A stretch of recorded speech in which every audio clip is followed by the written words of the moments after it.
Hi! Today I'm going to show you how to make a cloud sync on iPad.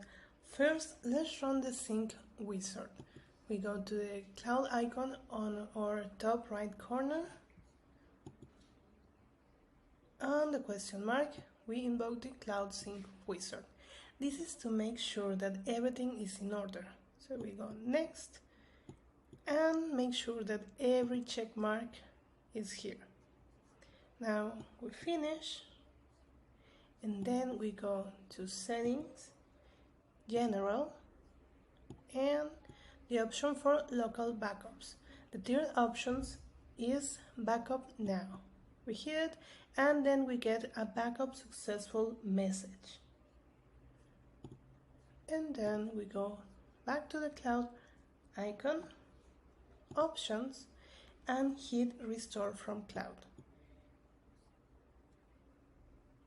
Delete and restore.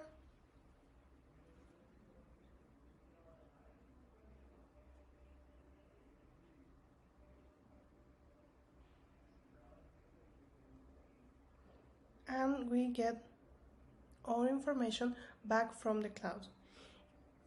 If some information is missing, what we can do is go to settings, general, local backups, and go for restore.